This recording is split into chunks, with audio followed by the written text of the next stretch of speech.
Yes, today we are going to talk about, or we are going to discuss how maternal diabetes affects or how it brings about RLDS. It is under 5 processes. The first process, it will be fetal exposure to high blood sugars. Fetal exposure to high blood sugars, how does this come? When the mother is having high blood sugars, through the fetal saturation, these blood sugars will cross to the placenta, and when they cross to the placenta, they go directly to the fetus. That one will drive us to the second process, which is called excessive fetal insulin production.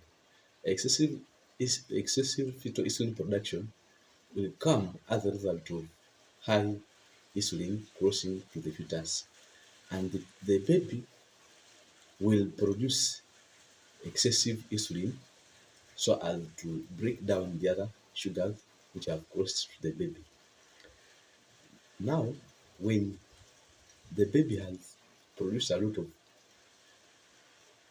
of insulin, there will be disruption, which is the fourth process, is disruption of surfactant synthesis. Uh, we know that surfactant is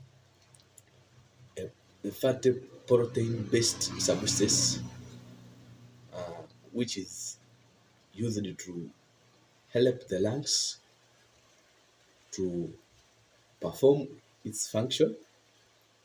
Now, if that synthesis is disrupted by the glucose levels, which are being very high in the baby, and surfactant is not produced in its normal amount, then it will bring us to a delayed lung maturation of the baby. A delayed lung maturation of the baby.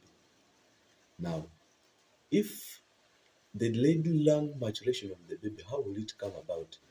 Since surfactant has not been produced in its normal state, it has been low because of the high blood sugar, because you know that high glucose will affect the precursors for surfactant production.